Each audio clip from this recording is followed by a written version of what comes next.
మరి ప్రజలెవరు కూడా సుఖంగా లేరు. వెంటనే డీజిల్ మీద ఒక 20 రూపాయలు తగ్గించాలా, అదేవిధంగా పెట్రోల్ మీద కూడా తగ్గించాలా. కేంద్ర ప్రభుత్వం ఈరోజు తగ్గించింది కదా, రాష్ట్ర ప్రభుత్వాలు కూడా తగ్గిస్తే ప్రజల మీద భారం తగ్గుతుందని ఆ రోజు మాట్లాడిన తర్వాత సరే కష్టపడ్డారు, అవకాశం వచ్చింది, ఈ రాష్ట్రానికి ముఖ్యమంత్రి. మరి ఏ రోజైతే రాష్ట్రాలు ట్యాక్సులు తగ్గిస్తే ప్రజలు సుఖంగా ఉంటారని గౌరవ ముఖ్యమంత్రి గారికి నాడు పార్లమెంటు సభ్యునిగా ఒక ఆలోచన వచ్చిందో, మరి ఈరోజు ముఖ్యమంత్రిగా నిర్ణయాలు తీసుకోవాలి.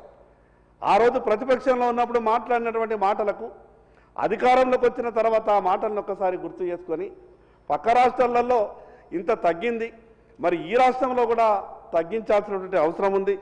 ఆ రకంగా చర్యలు తీసుకోవాలని మీ ద్వారా ప్రభుత్వానికి విజ్ఞప్తి చేస్తున్నాను అధ్యక్ష. ప్రభుత్వాలు నడుస్తాయి ట్యాక్సుల మీద, దాంట్లో ఏం అనుమానం లేదు.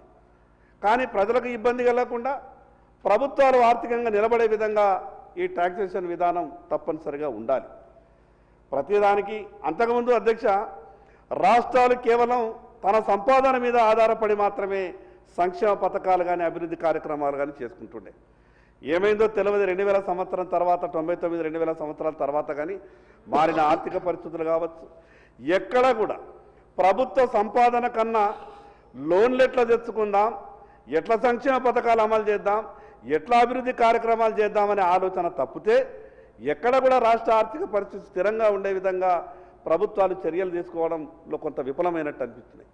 ఏదైనా ఈ వ్యవస్థనంతా కూడా గమనించిన తర్వాత ఎందరో మంది ఆర్థికవేత్తలు చాలా కొన్ని విషయాలు ఈ భూమి మీద మహాత్ములు లేనప్పటికీ ఈరోజు పివి నరసింహారావు గారు కావచ్చు, మన్మోహన్ సింగ్ గారు కావచ్చు, వాళ్ళు చేసినటువంటి అనేకమైనటువంటి విషయాలు ఈ దేశానికి ఒక మంచి దారి చూపినాయి. వారి దారిలోనే వాళ్ళు అనేకమైనటువంటి విషయాల్లో గొప్పగా ఆలోచించిన పార్లమెంటు కాబట్టి ఈరోజు దేశ ప్రధానమంత్రి నరేంద్ర మోడీ గారు చాలా విషయాలలో వాళ్ళని ఆదర్శంగా తీసుకొని ఈ దేశానికి ఈ రాష్ట్రాలకు మంచి అయ్యేటటువంటి అవకాశం ఉన్నటువంటి ప్రతి ఒక్క విషయాన్ని ఈరోజు దేశంలో అమలు చేస్తున్నటువంటి విషయాన్ని మీ ద్వారా గౌరవ సభ్యులకు చెప్పదలుచుకున్న అధ్యక్ష మన రాష్ట్రం కూడా చాలా ఆర్థికంగా ఇబ్బందులలో ఉన్నది, అందులో ఏమాత్రం కూడా అనుమానం లేదు. అయితే ఆర్థికంగా ఇబ్బందుల్లో ఉన్నటువంటి ఈ లూపోల్స్ అన్ని కూడా, ఈ లీకేజెస్ అన్ని కూడా మనం కంట్రోల్ చేయాల్సిన అవసరం ఉంది. ఒక పక్క ట్యాక్స్ నుంచి ఎవరు కూడా తప్పించుకోవద్దు, అదేవిధంగా ట్యాక్స్ కడుతున్న వాళ్లకు ఇబ్బంది కావద్దు, ప్రజలకు మీద కూడా పూర్తి ఎక్కువ భారం కావద్దు. కానీ ఈరోజు రాష్ట్రంలో జిఎస్టీ విభాగం అమలులో ఇంకా కొన్ని మార్పులు మరియు సంస్కరణలు అవసరం ఉన్నాయి అధ్యక్ష. ఆ విషయాల మీద ప్రభుత్వం దృష్టి పెట్టాల్సిన అవసరం ఉంది. రాష్ట్ర స్థాయి అధికారులకు చాలామందికి ఈ ఆడిట్ విధానం మీద కొంత అవగాహన లేకుండా అక్కడక్కడ ఇబ్బంది పెట్టేటటువంటి ప్రయత్నం కూడా జరుగుతున్నది అధ్యక్ష. ఇంకోటి జిల్లా స్థాయిలో ఉన్నటువంటి కొంతమంది రాష్ట్ర అధికారులకు జిఎస్టీ చట్టంపై ఇంకా కూడా పూర్తిగా కొంత సరైనటువంటి అవగాహన రాలేదు. దానితో వ్యాపార వర్గాలను కొంత ఇబ్బంది పెట్టేటటువంటి కార్యక్రమాలు జరుగుతున్నాయి. ఆ విషయం మీద కూడా ప్రభుత్వం దృష్టి సారించాలని మీ ద్వారా విజ్ఞప్తి చేస్తా ఉన్నాను. మరి అధ్యక్ష అదేవిధంగా కేంద్ర జిఎస్టీ విభాగం అధికారులు చట్టాన్ని కఠినంగా అమలు చేస్తున్నారు, దాంట్లో ఏమాత్రం కూడా అనుమానం లేదు. కానీ 3-4 సంవత్సరాలకు సంబంధించినటువంటి సమగ్ర ఆడిట్లు నిర్వహిస్తారు. దీనివల్ల ప్రభుత్వానికి గణనీయమైనటువంటి ఆదాయం కూడా పెరుగుతున్నది. కానీ రాష్ట్ర జిఎస్టీ విభాగంలో మాత్రం 3-4 సంవత్సరాలు ఆడిట్లు జరగకుండా ప్రతి సంవత్సరం విడివిడిగా నోటీసులు జారీ అవుతున్నాయి. దీనివల్ల రాష్ట్ర ప్రభుత్వానికి ఆదాయం నష్టం జరుగుతున్నది. వ్యాపార వర్గాలు ఆందోళన కూడా వ్యక్తం చేస్తూ ఉన్నాయి. ఈ విషయం గమనించవలసిందిగా మీ ద్వారా గౌరవ మంత్రి గారికి విజ్ఞప్తి చేస్తూ ఉన్నాను అధ్యక్ష. ఇంకోవైపు ప్రతి సంవత్సరం చిన్న మరియు మధ్యతర వ్యాపారులపై ఆడిట్లు చేయడం వల్ల వ్యాపారులు ఆర్థికంగా నష్టపోతున్నారు అధ్యక్ష. వాస్తవానికి ఈ విస్తృత ఆడిట్లు పెద్ద పరిశ్రమలకే పరిమితం కావాలా, కానీ రాష్ట్ర విభాగం చిన్న వ్యాపారులకు కూడా నోటీసులు ఇచ్చి వాళ్ళకు విపరీతమైనటువంటి ఇబ్బందులు ఉంటాయి. కానీ ప్రతిసారి చిన్న వ్యాపారులకు కూడా నోటీసులు ఇచ్చి రాష్ట్ర జిఎస్టీ అధికారులు ఇబ్బంది పెడతా ఉన్నారు. ఆ విషయం మీద గౌరవ మంత్రి గారు దృష్టి పెట్టాల్సిందిగా మీ ద్వారా విజ్ఞప్తి చేస్తా ఉన్నారు అధ్యక్ష. ఉదాహరణకు గతంలో కొన్ని సందర్భాల్లో సెక్షన్ 17(5) అని దాని కింద ఐటీసీ కింద ఆయా వ్యాపారులకు ఏ రకమైనటువంటి సరుకులు వ్యాపారం చేస్తున్నారో వారి అర్హత ఏమిటో పరిశీలించకుండానే వాళ్లకు నోటీసులు జారీ చేసేటటువంటి ప్రయత్నం చేసిండ్రు. అధ్యక్ష, ఇంకో విషయం, పక్క రాష్ట్రం నుంచి ఉన్నటువంటి సరుకులు దాని మీద సరైన రీతిలో మన మానిటరింగ్ కంట్రోలింగ్ లేకపోతే బార్డర్ మీద ఉన్నటువంటి, ఉదాహరణకు మా ఆదిలాబాద్ కావచ్చు, లేదా మిగతా కర్ణాటక బార్డర్ మీద ఉన్నటువంటి జిల్లాలు కావచ్చు, లేదా అటుపక్క ఆంధ్ర బార్డర్ మీద ఉన్నటువంటి జిల్లాలు కావచ్చు, అక్కడ సరైన రీతిలో మానిటరింగ్ లేనందువల్ల అక్కడ నుండి వచ్చేటువంటి జీరో బిజినెస్ అంతా కూడా ఆ మెటీరియల్ మన రాష్ట్రాలకు రావడం వల్ల రాష్ట్ర ఆదాయానికి తీవ్ర గండం ఏర్పడుతున్న, తీవ్ర నష్టం ఏర్పడుతున్నది. కాబట్టి ఆ విషయం మీద గౌరవ మంత్రి గారు దృష్టి సారించాల్సిందిగా మీ ద్వారా విజ్ఞప్తి చేస్తా ఉన్నారు. అధ్యక్ష, ఇతర రాష్ట్రాల నుంచి సరుకులు జీరోలో వాళ్ళేమో అక్కడికి వెళ్ళి వస్తున్నారు. మన దగ్గరనేమో జిఎస్టీతోని వాళ్లకు వినియోగదారునికి అమ్మాలంటే తక్కువ ధరకు బయట దొరుకుతున్నప్పుడు మన వ్యాపారుల దగ్గర కొనేటటువంటి పరిస్థితి ఉండదు. కాబట్టి ఆ వల్ల వ్యాపారం జరగకపోవడం, మరింకోటి ప్రభుత్వం కూడా నష్టమవుతున్నది. దాని మీద తీవ్రంగా ప్రభుత్వం ఒక సరైనటువంటి రీతిలో ఒక మానిటరింగ్ కమిటీ ఏర్పాటు చేయవలసిందిగా మీ ద్వారా ప్రభుత్వానికి విజ్ఞప్తి చేస్తా ఉన్నారు. అధ్యక్ష, ఇంకొక విషయం, ఈ జిఎస్టీ చలాన్ చెల్లింపుల విషయంలో ఇప్పటి వరకు కూడా మనం ఇంకా టెక్నాలజీని పూర్తిగా అడాప్ట్ చేసుకుంటలేం. దాంట్లో ఇంకా అక్కడక్కడ సాంకేతిక లోపాలు కూడా విపరీతంగా ఉన్నాయి.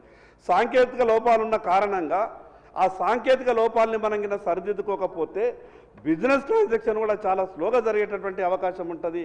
దాంట్లో చాలా ఇబ్బందులు ఉన్నాయి. కాబట్టి ఆ విషయం మీద కొంత దృష్టి సారించాల్సిందిగా మీకు విజ్ఞప్తి చేస్తా ఉన్నాను.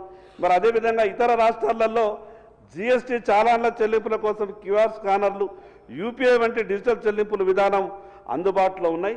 మన దగ్గర కూడా పూర్తి స్థాయిలో ఆ విధానాన్ని అందుబాటులోకి తీసుకురావాలని మీ ద్వారా ప్రభుత్వానికి విజ్ఞప్తి చేస్తా ఉన్నాను. మరి అదేవిధంగా అధ్యక్ష, ఈ టర్న్ ఓవర్ లిమిట్లో పూర్తిగా కొంత అసమానత ఉన్నది. తెలంగాణ రాష్ట్రంలో జిఎస్టీ నమోదు కోసం టర్న్ ఓవర్ పరిమితి 20 లక్షలుగా ఉంది. ఇప్పటికే కేంద్ర ప్రభుత్వం ఆదాయాన్ని 12 లక్షలకు మినహాయింపించారు. కాబట్టి ఆ 20 లక్షలకు ఉన్నటువంటి ఆ విషయాన్ని 40 లక్షల వరకు తీసుకువెళ్లాల్సిందిగా మీ ద్వారా ప్రభుత్వానికి విజ్ఞప్తి చేస్తా ఉన్నాను. మరి అదేవిధంగా అధ్యక్ష, ఈ యొక్క జిఎస్టీ వ్యవస్థ దేశానికి, రాష్ట్రానికి చాలా అవసరమైనటువంటి గొప్ప వ్యవస్థ. మొదట్లో ప్రారంభంలో చాలామంది విపరీతంగా విమర్శించారు. ఏ రకంగా విమర్శించారంటే కొందరేమో గబ్బర్ సింగ్ ట్యాక్స్ అని, కొందరు ఇంకో రకరకాల పేర్లు పెట్టి పార్లమెంట్ ఆవరణలో ఆ రోజు ట్యాక్స్ జిఎస్టీ బిల్లు పాస్ అయిన తర్వాత ఎంత తీవ్రంగా విమర్శించారంటే ఇది పెద్దలు పరిశ్రమల శాఖ మంత్రి శ్రీధర్ బాబు గారికి అనేక సందర్భాల్లో ఎదురయ్యిండొచ్చు. ఈ భారతదేశంలో పెట్టుబడులు పెట్టడానికి విదేశీ పెట్టుబడులు రావాలన్నప్పుడు ఢిల్లీలో ఒక పరిశ్రమ ఏర్పాటు చేయాలంటే ఢిల్లీని ఆనుకొని 85 కిలోమీటర్లో 4 రాష్ట్రాల బార్డర్లు క్రాస్ అయిపోవాలి. అక్కడ ఇండస్ట్రీ పెట్టిన తర్వాత 30 కిలోమీటర్లు ప్రయాణం చేసిన తర్వాత 31 కిలోమీటర్లు పోయాలంటే ఇంకో ట్యాక్స్ వస్తుండే, మళ్ళీ 42 కిలోమీటర్ల తర్వాత ఇంకో ట్యాక్స్, మళ్ళీ 61 కిలోమీటర్లో ఇంకో ట్యాక్స్, మళ్ళీ 69వ కిలోమీటర్లో ఇంకో ట్యాక్స్. ఆ దేశస్తులు కొందరు పెట్టుబడి పెట్టడానికి వచ్చిన వాళ్ళు అన్నారట, ఇదేంది ఈ దేశం ఇట్లా 70 కిలోమీటర్ల లోపల 4 ట్యాక్సుల విధానం ఉంటుందా, మేము ఎట్లా వ్యాపారం చేయాలా, అసలు మా ప్రొడక్షన్ మేము దానికి రేట్ ఎట్లా డిసైడ్ చేయాలా, ఏ రాష్ట్రంలో ఏ ట్యాక్స్ ఉంటుందో మాకే అర్థం కానటువంటి పరిస్థితి ఉన్నదనంటే ఈరోజు 2017లో జిఎస్టీ బిల్లు పాస్ అయిపోయిన తర్వాత ఈరోజు లక్షల కోట్ల పెట్టుబడులు ఈ దేశంకు వచ్చినటువంటి సంగతి ఈ సందర్భంగా మీకు గుర్తు చేస్తున్నా. అధ్యక్ష, ఒకే ట్యాక్స్ విధానం రావడం వల్ల ఈరోజు అందరికీ మంచి జరిగింది. ఆ ట్యాక్స్ కట్టేటటువంటి వాళ్ళు ఈరోజు 3 ఇంతలు పెరిగినారు. మిగతా ఒక ఆర్గనైజేషన్ లెక్కల ప్రకారం భవిష్యత్తులో ఈ భారతదేశం ప్రపంచంలోనే 3వ ఆర్థిక వ్యవస్థగా నిలబడబోతా ఉన్నది. దానికి జిఎస్టీ కూడా ప్రధానమైనటువంటి కారణం కాబోతా ఉన్నది. అందుకే మీ ద్వారా గౌరవ సభ్యులందరూ కూడా విజ్ఞప్తి చేస్తా ఉన్నాను, ఏదైనా చట్టాలు చేసినప్పుడు అది పార్లమెంటు కానీ శాసనసభ కానీ అది రాష్ట్రానికి, దేశానికి, ప్రజలకు మంచి జరిగేటటువంటి అవకాశం ఉన్నప్పుడు ప్రతిసారి నిమిషం రాజకీయాలు ఆలోచించకుండా ప్రతి చట్టం మీద మేము ప్రతిపక్షంలో ఉన్నాం కాబట్టి అధికార పక్షం ఒక చట్టం చేస్తున్నది కాబట్టి ఈ చట్టాన్ని మనం ఎట్టి పరిస్థితుల్లో మనం విమర్శించాలా, ఈ చట్టాన్ని ఎట్టి పరిస్థితుల్లో మనం తిరస్కరించాలని ఆ ధోరణితో ఆలోచించకుండా ఆ చట్టంలో ఉన్నటువంటి, ఆ బిల్లులో ఉన్నటువంటి ఏమైనా లోటుపాట్లుంటే చెప్పేటటువంటి ప్రయత్నం జరగాల. ఈ రకమైనటువంటి ఆలోచన ఈ సభలో రావాలా.